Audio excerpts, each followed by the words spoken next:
fine. Senator, you have been criticized, as we all know, for your decision to stay out of the Vietnam War, for your poor academic record. But more troubling to some are some of the comments that have been made by people in your own party. Just last week, former Secretary of State Haig said that your pick was the dumbest call George Bush could have made. Your leader in the Senate, Bob Dole, said that a better qualified person could have been chosen. Other Republicans have been far more critical in private. Why do you think that you have not made a more substantial impression on some of these people who have been able to observe you up close? The question goes to whether I am qualified to be vice president, and in the case of a tragedy, whether I'm qualified to be president. Qualifications for the office of vice president or president are not age alone.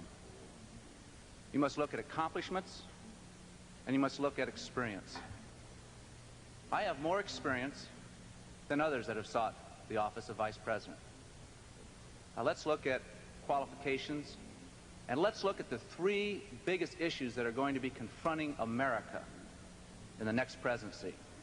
Those three issues are national security and arms control, jobs and education, and the federal budget deficit.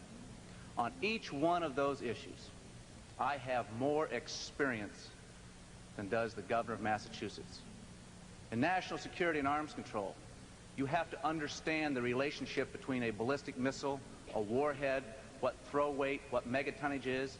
You better understand about telemetry and encryption.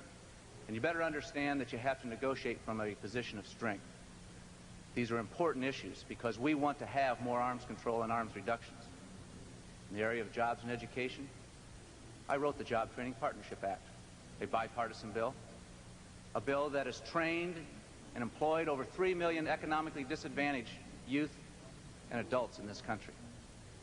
On the area of the federal budget deficit, I have worked 8 years on the Senate Budget Committee, and I wish that the Congress would give us the line item veto to help deal with that.